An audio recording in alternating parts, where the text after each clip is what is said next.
வணக்கம். ஸோ நம்ம இதில் வந்து ரிலேஷன்ஷிப் சீரீஸ் தாங்க மறுபடியும் பார்த்துட்ருக்கோம். ஸோ இதில் வந்து கடைசி இதுக்கு வந்து அத்தியாயத்துக்கு வந்தாச்சு. அதாவது கடைசி அத்தியாயன்ற போது ரொம்ப ஒரு முக்கியமான இன்க்ரீடியண்ட்டோட தான் நான் உங்களை மீட் பண்ணணும்னு நினச்சேன். ஸோ நிறைய இன்க்ரீடியன்ஸ் பார்த்துருக்கோம் இந்த to make a great recipe called loving relationship அப்படின்னு பார்த்தீங்கன்னா இதில் நிறையா பேசியிருக்கேன். ஸோ அதோடைய லிங்க்ஸ் எல்லாமே நான் டிஸ்கிரிப்ஷனில் தரேன். ஸோ கடைசி சீக்ரெட் இன்க்ரீடியன்ட் அப்படின்னா அதுதாங்க பேசிக்கே பில்டிங் பிளாக்கே அப்படின்னு பார்த்தீங்கன்னா ஹானஸ்டி அண்ட் ட்ரஸ்ட். ஸோ இந்த விஷயத்தோடு தான் இந்த ரிலேஷன்ஷிப் சீரீஸை வந்து நம்ம கன்க்ளூட் பண்ண போகிறோம். ஸோ இந்த எபிசோடில் வந்து ஹானஸ்டி அண்ட் ட்ரஸ்ட் அப்படின்னா எல்லாருக்கும் தெரியுங்க, நான் ஹானஸ்ட்டாக இருக்கணும், ட்ரஸ்ட் விவதியாக இருக்கணும் அப்படிங்கிறது தான். பட் அது எப்படி பண்ணுறது? அது அவ்வளோ ஈஸியாக நம்ம சொல்கிறோம், நம்ம அப்படி செய்கிறோமா அப்படின்னா ரொம்ப கஷ்டங்க. ஸோ அது மட்டும் இல்லாமல் ஒரு சில கப்புள்ஸ்க்கு நடுவில் வந்து பார்த்திங்கன்னா நிறைய பிரச்சனைகள் வருது. இந்த ஹானஸ்டி இல்லாததுனாலே நம்பிக்கையின்மை போயிடுது. ஹானஸ்டி அண்ட் ட்ரஸ்ட்டும் கோஸ் ஹேண்ட் இன் ஹேண்டுன்னு சொல்லலாம். ஸோ இதில் பார்த்தீங்கன்னா ஒரு சில பேர் வந்து என்னோடய செஷன்ஸில் பார்த்தீங்கன்னா கப்புள் செஷன்ஸில் வந்து ஒரு இன்ஃபிடலிட்டி எக்ஸ்ட்ரா மேரிட்டல் அஃபேர் அப்படின்ற போது இன்னொருத்தவங்களுடைய மைண்ட் பிரேக் அப்படியே ஃபுல்லாக அவங்க ஹார்ட் பிரேக் ஆகிடுது. அந்த ட்ரஸ்ட்டுன்றது வந்து ஒரு கண்ணாடி மாதிரி சில்லாக பிரேக் ஆகிடுது. ஸோ அதுலேருந்து திரும்பி எப்படி ரீபில்ட் பண்ணுறது, எப்படி வந்து ஓகே வாழணும்னு முடிவு பண்ணிட்டாங்க, திரும்பி ரெண்டு பேர் சேர்ந்து வாழணுன்ற முடிவு பண்ணியாச்சு. ஆனால் உடைஞ்சு போன ட்ரஸ்ட்டை வந்து திரும்பி எப்படி ஒரு மிகப்பெரிய கட்டடமாக எப்படி உருவாக்குறது அப்படிங்கிறதெல்லாம் தான் இந்த பதிவில் நம்ம பார்க்க போகிறோம். அதுக்கு என்ன மாதிரி முயற்சி அந்த பர்சன் எடுக்கணும். ஓகே நான் வந்து அக்னாலேஜ் பண்ணிட்டேங்க, நான் பண்ணது தப்பு தான் அப்படின்னா அதுலேருந்து நம்ம எப்படி வரணும், எப்படி ஹானஸ்டி வந்து இந்த ட்ரஸ்ட்டை பில்ட் பண்ணுறதுக்கு ரொம்ப பெரிய தூணாக இருக்க போகிறது அப்படிங்கிற விஷயத்தை தான் இங்கே பார்க்க போகிறோம். ஃபஸ்ட்டு ஹானஸ்ட் அப்படின்னா என்னங்க, நான் ரொம்ப ப்ரூட்டலி ஹானஸ்ட் பர்சனுங்க, நான் அவங்கள வந்து அப்படியே ஹர்ட் பண்ணுற மாதிரி கூட உண்மையை சொல்லிடுவேங்க அப்படின்ற மாதிரி நம்ம சில பேர் சொல்லி கேள்விப்பட்டிருப்போங்க. அது ரொம்ப ரொம்ப தப்பு. அது கிடையாது ஹானஸ்டி நம்ம சொல்கிறது. ஸோ இந்த விஷயத்தில் வந்து இன்னொருத்தவங்களை ஹர்ட் பண்ணுற மாதிரி நான் அப்படியே உண்மையை வந்து பிளாக் அண்ட் ஒயிட் அவங்ககிட்ட சொல்லிடுவேன் அப்படிங்கிறது பேர் ஹானஸ்டியே கிடையாதுங்க. So we are not talking about that honesty here. இந்த இடத்துல ஹானஸ்டி அப்படின்னு நம்ம எதை சொல்ல வரோம் அப்படின்னு கேட்டிங்கன்னா நிறைய பேர் ஏன் இது ஹானஸ்ட்டாக இருக்க முடியல அப்படிங்கிறத நம்ம முதல்ல பார்க்கலாம். ஸோ ஃபஸ்ட்டு வந்து பார்த்தீங்கன்னா அந்த ஹானஸ்ட்டாக இருந்தால் வந்து நான் மற்றவங்களை ஹர்ட் பண்ணிவிடுவேணும் அப்படிங்கிற ஒரு பயம் இருக்கலாம். அது தவிர வந்து ஹானஸ்ட்டாக இருந்தால் வந்து இவங்க வந்து என்னுடைய ஃபீலிங்ஸை வந்து ரிஜெக்ட் பண்ணிவிடுவாங்களோ, என்னோடய ஃபீலிங்ஸை வந்து அவங்க வந்து நான் சொல்கிறதெல்லாம் தப்பு அப்படிங்கிற மாதிரி என்னையே ரிஜெக்ட் பண்ணிவிடுவாங்களோ, அவங்களோட ஃபீலிங்ஸ் ரொம்ப ஹர்ட் ஆகிடுமோ, இந்த மாதிரி நிறையா ஒரு பயம் அப்படிங்கிற ஒரு விஷயமே சொல்லலாம் இந்த ஹானஸ்ட்டாக இருக்கிறதுக்கு. ஏன்னா ஹானஸ்ட்டாக இருந்தால் நான் என்னோட கணவனோ மனைவியோ அவங்களோட குறைகளை நான் சொல்ல வேண்டியிருக்கோங்க. அப்படி குறைகளை சொல்லும்போது நீ உன்னால தான் அப்படி ஆயிடுச்சு அப்படின்னு சொல்லி நம்ம ப்ளேம் ஷிஃப்ட் பண்ணுற மாதிரி பேசும்போது அவங்க வந்து உங்களோட வேலை என்னை வெறுத்துருவாங்களோ, இல்லை அவங்கள நான் காயப்படுத்திடுவனோ, அதனால் நான் பேசாமல் கொஞ்சம் மறைச்சிக்கிறேனே, போய் சொல்லிக்கிறேனே அப்படிங்கிறது தான் முதல்ல இந்த விரிசல் விழ ஆரம்பிக்குது இந்த ரிலேஷன்ஷிப்பில் அப்படின்னு நம்ம சொல்லலாம். ஸோ ஆனால் இந்த கண்ணாடி மாதிரி இருக்க வேண்டிய ஒரு விஷயத்தில் வந்து ஒரு சின்ன விரிசல் வந்து இந்த ஒரு லை அப்படிங்கிறதுனால, இந்த பொய் அப்படிங்கிறதுனால இந்த ஆனஸ்டியே வந்து அடி வாங்குது. ஆனால் அந்த பொய் வந்து கண்டிப்பாக ஒரு காரணத்தோடு தான் நீங்கள் சொல்கிறீங்கன்னு புரியுது. பொய்ங்கிறது நேரடியாக வந்து ஒரு பச்சை பொய்யாக இருக்கணும்னு அவசியம் இல்லை. சில நேரம் சில விஷயத்தை மறைக்கிறதுமே பொய் தாங்க. ஸோ சில விஷயம் வந்து நான் இன்றைக்கி வந்து என்னோடய எக்ஸை பார்த்தேன், அவங்களோட நான் வெளியில் போயிட்டு வந்தேன் அப்படிங்கிறத வந்து கூட நம்ம வந்து உங்களுக்கே அது தப்பு அப்படின்னு தோணுச்சு அப்படின்னா அதை வந்து நம்ம நிச்சயமாக வந்து மறைக்கக்கூடாது அப்படிங்கிறது தான் இதில் இருக்கிற ஒரு பேசிக் திங். எல்லாருக்குமே வந்து ஒரு என்ன சொல்கிறது, மாரல் ஸ்டாண்டர்ட்ஸுங்கிறது இருக்கும்.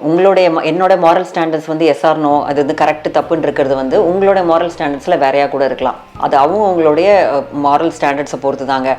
பட் ஆனால் கணவன் மனைவிக்கு மத்தியில் வந்து கண்டிப்பாக உங்களுக்கு வந்து ஒரு ஓவ்ஸ் இருக்கும். நான் இந்த மாதிரி நடந்துக்கணும், இந்த மாதிரி ஒரு ஸ்டாண்டர்டில் நான் இருக்கணும் அப்படிங்கிறத வந்து உங்களுக்கு வேணால் அது சரியாக இருந்தால் கூட உங்கள் மனைவிக்கோ கணவருக்கோ அது தவறு அப்படின்னா அதை நீங்கள் கண்டிப்பாக செய்யக்கூடாது. அப்படி செஞ்சால் தான் சில நேரங்கள்லாம் மறைக்க வேண்டியிருக்கும்.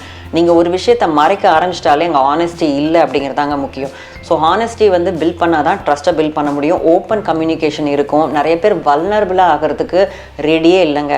நான் ஏற்கனவே ஒரு பதிவில் இதை பற்றி தெளிவாக பேசியிருக்கேன். எந்த அளவுக்கு நம்ம வந்து டிஸ்க்ளோஷர் இருக்கணும், இமோஷனல் டிஸ்க்ளோஷர் இருக்கணும். Vulnerability is strength. நான் என்னோட குறையெல்லாம் சொல்லிட்டேன், நாளைக்கு அதை வச்சு என்னை வச்சு செஞ்சுருவாங்க என்னுடைய ஒய்ஃபோ ஹஸ்பண்டோ அப்படின்ற மாதிரி நீங்கள் நினைக்கலாம். ஆனால் இந்த வல்னரபிளாக நம்ம இல்லைன்னு வச்சுக்கோங்களேன், கண்டிப்பாக இந்த உறவு பலப்படாது. நம்ம எப்போ பார்த்தாலும் வந்து ஒரு மேக்கப் போட்டுக்கிட்டே இருக்க முடியுமா ஹோல் டே? நல்லா யோசிச்சு பாருங்க. நம்ம மாஸ்க் போட்டுட்டே எத்தனை நாள் தான் நம்ம இருக்க முடியும்? நம்ம நிஜ முகத்தை காட்டணும் இல்லையா? நம்ம அப்போ தானே ஃப்ரீயாக இருக்க முடியும். இந்த கணவன் மனைவி உறவே வந்து நம்மளா இருக்கிறதுக்கு தாங்க. எப்போ பார்த்தாலும் ஒரு பொய் பொரட்டு இதை அவங்களுக்கு தெரியக்கூடாது இப்படிங்கிற மாதிரியான ஒரு விஷயத்தோடவே நீங்கள் வாழ்ந்துட்டு இருந்தீங்கன்னா everyday you going back home. அப்போ எப்படி ஒரு நிம்மதியான வாழ்க்கையை வாழ முடியும்? ஸோ இதை வந்து எப்படி நம்ம வந்து ஆனஸ்ட்டாக இருக்கிறது, அதை எப்படி அவங்கள காயப்படுத்தாமல் சொல்கிறது அப்படிங்கிற ஒரு விஷயம் இருக்குது. இதில் முக்கியமாக நான் ஏற்கனவே ஒரு கடைசி பதிவில் வெளியிட்ட மாதிரி asking sorry is a very good step towards honesty. ஒரு தப்பு பண்ணுறது வந்து மனித இயல்பு தாங்க. அதனால் ஒரு பிரச்சனையும் இல்லை. நம்ம ஹானஸ்ட்டாக இருக்கிறதா இருந்தால் கரெக்ட், நான் தப்பு பண்ணிட்டேன், நான் சாரி கேட்டுட்டேன் அப்படின்றது வந்து தான் உங்களை வந்து ஒரு ஆனஸ்டான மனுஷி அப்படிங்கிறத வந்து இன்னொருத்தங்களுக்கு புரிய வைக்கக்கூடிய ஒரு விஷயம். இந்த மாதிரியான ஒரு விஷயம் திருமண உறவில் ரொம்ப ரொம்ப முக்கியம். பல்வேறு உறவுகள், அதாவது இந்த மாதிரி மேனேஜர் எம்ப்ளாயி ரிலேஷன்ஷிப்ஸ்லேயும் சரி, ஒரு அண்ணன் தம்பி அக்கா தங்கை எல்லா உறவிலுமே வந்து இந்த honesty and trust is very very important அப்படின்னு சொல்லலாம். ஸோ இந்த ஆனஸ்டி நம்ம வந்து சொல்லும் போது இந்த எதனால் நம்மளுக்கு பயம் இருக்குன்னு சொல்லணும். ஸோ அந்த பயத்தெல்லாம் விட்டு ஒழிச்சிட்டு எந்த மாதிரி நம்ம கம்யூனிகேட் பண்ணால் ஆனஸ்ட்டாக இருக்கும்னு பார்த்தீங்கன்னா, ஃபர்ஸ்ட் வந்து நீங்கள் வந்து அக்னாலேஜ் பண்ணணும். நம்ம வந்து ஒரு தப்பு பண்ணியிருக்கோம், நம்ம வந்து ஒரு பொய் சொல்லியிருக்கோம், இல்லை நான் ஏற்கனவே சொன்ன மாதிரி ஒரு இன்ஃபிடெலிட்டி கேஸே எடுத்துக்கலாம். அதை வச்சு ஒரு எக்ஸாம்பிளாக பார்க்கணுன்னா, ஓகே நான் ஒரு சில நேரங்களில் ஒரு சஞ்சலம் ஒரு சபலம் இந்த மாதிரி ஒரு தவறு செஞ்சுட்டேன். ஹியூமன் வந்து ஓகே மிஸ்டேக்ஸை மன்னிக்கலாம் அப்படின்னு நம்ம சொல்லலாம். ஆனால் இவன் உண்மையாகவே உணர்ந்தானா அப்படிங்கிறது நம்மளுக்கு தெரியணும் இல்லையா? ஆனஸ்ட்டாக நீங்கள் இருக்கீங்களாங்கிறத ஏற்கனவே ஒரு கண்ணாடியை போட்டு உடச்சிட்டிங்க. அந்த உடச்சதை திரும்பி மெருகேற்றுறதுக்கு என்ன வேணும்னா பேஷன்ஸ் ரொம்ப ரொம்ப முக்கியம். நான் 2 நாள் நல்லா இருந்தேங்க, அப்போ கூட மூஞ்சி தூக்கி வச்சுக்கிறாங்கன்னு சொல்கிற கணவர்களுக்கு பார்த்துருக்கேன் நான், இல்லை மனைவிகளையும் பார்த்துருக்கேன். இது வந்து உடனடியாக நீங்கள் வந்து உடச்சதை வந்து உடனே ஒட்ட வைக்க முடியுமா? கொஞ்சம் யோசிச்சு பாருங்கள். ஸோ ஆல்ரெடி அவங்க மனசுலேருந்து நீங்கள் வந்து விலகிட்டீங்க, உங்களை வந்து நம்பிக்கையே இல்லை உங்கள் மேலே அப்படிங்கிற போது அதை ரீபில் பண்ணுறதுக்கு நீங்கள் எவ்வளோ முயற்சி எடுக்கணும். அதுக்கு நம்பர் 1 ஸ்டெப்பாக நான் சொன்ன மாதிரி ஃபர்ஸ்ட் வந்து அக்னாலேஜ் பண்ணுங்க. நான் பண்ணது தவறு, நான் செஞ்சது தப்பு, எதனால் இது நடந்தது, ஏன் நடந்தது, இதனால் நீ என்ன காயப்பட்டிருக்க, நீ எவ்வளோ தூரம் உடஞ்சி போயிருக்க, நான் இதனால் எவ்வளோ தூரம் அஃபெக்ட் ஆகிருக்கேன், எவ்வளோ தூரம் நான் இதை ஃபீல் பண்ணுறேன், இப்படி எல்லாத்தையுமே கம்யூனிகேட் பண்ணோம். சும்மா வந்து நம்ம சொல்கிறதுனால மட்டும் ஒன்று கிடையாதுங்க. ஆக்ஷன் ஸ்பீக்ஸ் லவுடர் தன் வேர்ட்ஸ்ன்ற மாதிரி ஃபர்ஸ்ட் அக்னாலேஜ் பண்ணுங்கள். அதுக்கப்புறம் அவங்களோட பெயினையும் நீங்கள் வந்து உணர்ந்துட்டு அடுத்த ஸ்டெப்பு வந்து நீங்கள் கண்டிப்பாக ஆக்ட் பண்ணி தான் காட்டணும். ஆக்ட் இன் த சென்ஸ் இந்த மாதிரி திரும்பி நான் நடந்துக்க மாட்டேன் அப்படிங்கிறத வந்து செயல்களில் நீங்கள் காட்டணும். ஸோ உங்களுடைய ஃபோனை டிரான்ஸ்பரண்ட்டாக வைக்கிறது ஒரு செயலாமல் இருக்கலாம். இதுவரை நீங்கள் பாஸ்வேர்ட் போட்டு வச்சுருந்துருக்கலாம். இப்போ நான் டிரான்ஸ்பரண்ட்டாக வைக்கிறேன், கரெக்ட் டயத்துக்கு வீட்டுக்கு வந்துடுறேன். இந்த மாதிரி சில செயல்கள் செஞ்சு தான் நீங்கள் திரும்பி உங்கள் ஸ்பவுஸோடைய ட்ரஸ்ட்டை வின் பண்ணவே முடியுங்க. அது மட்டும் இல்லாமல் நான் சொன்ன மாதிரி ஒரே நாளில் திரும்பி ட்ரஸ்ட்டை ரீபில்ட் பண்ண முடியாது. It's going to take some time. அதனால் பேஷண்ட்டாக தான் இருக்கணும். திரும்ப திரும்ப திரும்ப கன்சிஸ்டன்சி இஸ் த கீ. ஒரு நாள் பண்ணேன், 2 நாள் பண்ணங்க, உடனே எனக்கு வந்து முளைக்கலைங்க விதை அப்படின்னு சொல்ல முடியாது. விதை முளைக்கிறதுக்கு நாளாகும். ஒரு கரு வளர்கிறதுக்கு 10 மாதம் ஆகுன்ற போது ட்ரஸ்ட்டு பில்ட் பண்ணுறதுக்கு, உடைஞ்சு போன ட்ரஸ்ட்டு பில்ட் பண்ணுறதுக்கு ஒரு சான்ஸ் கொடுத்துருக்காங்க அப்படின்னா அது கொஞ்சம் நீங்கள் முயற்சி, விடாமுயற்சி, கன்சிஸ்டன்சி, கம்யூனிகேஷன், டிரான்ஸ்பரன்சி. அது மட்டும் இல்லாமல் உங்கள் மேலே சந்தேகம் வராத அளவுக்கு நீங்கள் தெளிவாக you walk the talk and கிளியராக நீங்கள் வந்து what you do and what you say வந்து ஒரே லைனில் இருந்தால் மட்டும்தான் நம்பிக்கை திரும்பி பெற முடியும். திரும்பி ஒரு போய் சொல்லிட்டு இல்லைங்க நான் இந்த ஃபோனில் வேறு யார்ட்டையும் பேசிட்டுதுன்னு சொல்லிட்டு அப்புறம் அவங்க காலர் ஐடியில் பார்க்கும்போது பேசியிருக்கீங்கன்னா இல்லை உனக்கு கஷ்டமாக இருக்கும் நான் சொல்லலை அப்படின்னா திரும்பி முடிஞ்சு போச்சு. மறுபடியும் ஒரு பிரிவு, மறுபடியும் ஒரு வந்து அதில் ப்ராப்ளம், திரும்பி முதலேருந்து ஆரம்பிக்கணும்.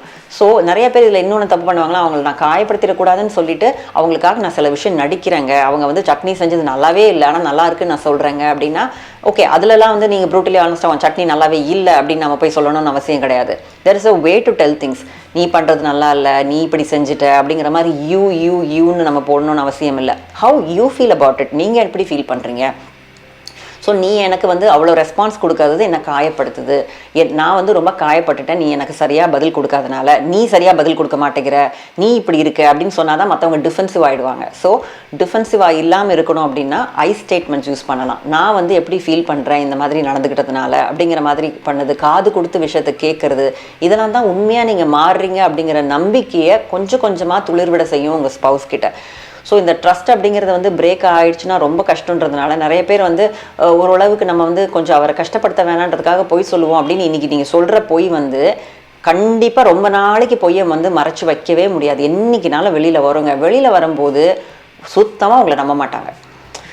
ஓ அப்போ அவங்க எல்லாமே நடிப்பு தானோ, ஒருவேளை உட்காந்து யோசிக்க ஆரம்பிச்சிருவாங்க, லிஸ்ட்டு போட ஆரம்பிச்சிருவாங்க. அதில் நீங்கள் ஒரே ஒரு தப்பு தான் பண்ணியிருப்பீங்க, அதை நீங்கள் வந்து ஒரு அட்லீஸ்ட் 1 மாதம் கழித்து சொல்கிறீங்கன்னு வச்சுக்கோங்களேன். அந்த 1 மாத காலத்தில் நீங்கள் செஞ்ச அத்தனை ஆக்டிவிட்டியுமே பொய்ன்னு நினைப்பாங்க. அதுதான், ஏன்னா கண்டிப்பாக அப்படி தான் மனசு தோணும். ஒருவேளை நீ அன்றைக்கி சொன்னதும் அப்படி தானோ, இன்றைக்கி நீ இப்படி சொன்னதும் அப்படி தானோ அப்படின்னு கன்ஃபியூஷன்ஸ் வந்துக்கிட்டே இருக்கும். அதனால் என்றைக்குமே வந்து ஆனஸ்ட்டாக நம்ம வந்து டிரான்ஸ்பரண்ட்டாக இருக்கிறது வந்து ரொம்ப ரொம்ப அவசியங்க உறவில். ஸோ இது வந்து கண்டிப்பாக நம்ம மனுஷன் தப்பு பண்ணுறதும் இயல்புதான்ற மாதிரி அதை வந்து நம்ம என்ன விதத்தில் சொல்லணுமோ அந்த விதத்தில் சொல்லி ரிலேஷன்ஷிப் திரும்பி அழகாக ரீபில்ட் பண்ணி அதுக்கு ஒர்க் ஹார்ட் பண்ணிங்கன்னா கண்டிப்பாக இந்த உறவு பலப்படும் அப்படின்னு நம்ம சொல்ல முடியும்.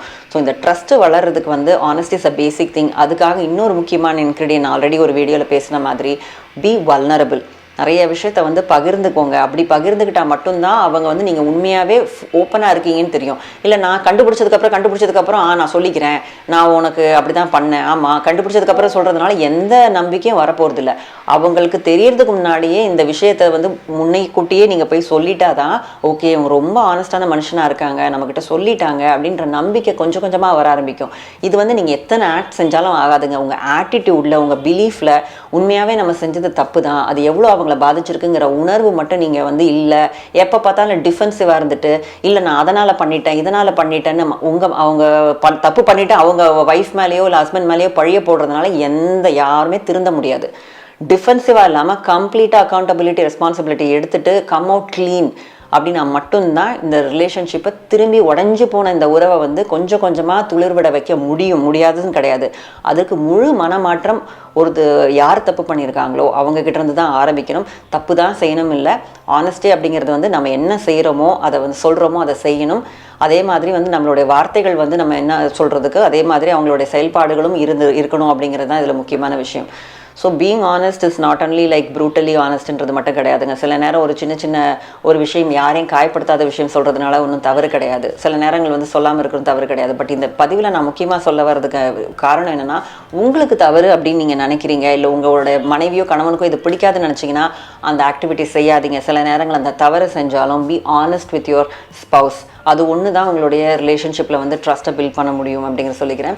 ஸோ இந்த பதிவோட நம்மளுடைய ரிலேஷன்ஷிப் சீரீஸ் வந்து நிறைவடையுது. ஸோ இதில் சொன்ன எல்லா பதிவுகளும் இருக்கிற விஷயத்த வந்து ரொம்ப கஷ்டமான விஷயம்லாம் ஒன்றும் இல்லைங்க. உங்களுடைய டே டு டே லைஃப்பில் பண்ணக்கூடிய ஒரு சின்ன டிப்ஸாக தான் நான் வந்து கொடுத்துருக்கேன்.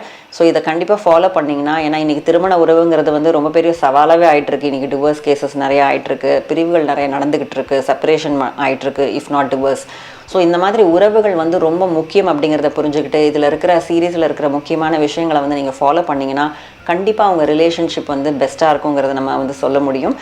எல்லாமே வந்து ரிசர்ச் பேஸ்ட், எவிடன்ஸ் பேஸ்ட் கண்டுபிடிக்கப்பட்ட தகவல்களை மட்டும்தான் ஆஸ் அ சைக்காலஜிஸ்ட் நான் உங்ககிட்ட பகிர்ந்துக்கிறேன். சரி, இன்னொரு இன்ட்ரெஸ்டிங்கான பதிவோடு நான் உங்களை வந்து சந்திக்கிறேன். நன்றி, வணக்கம்.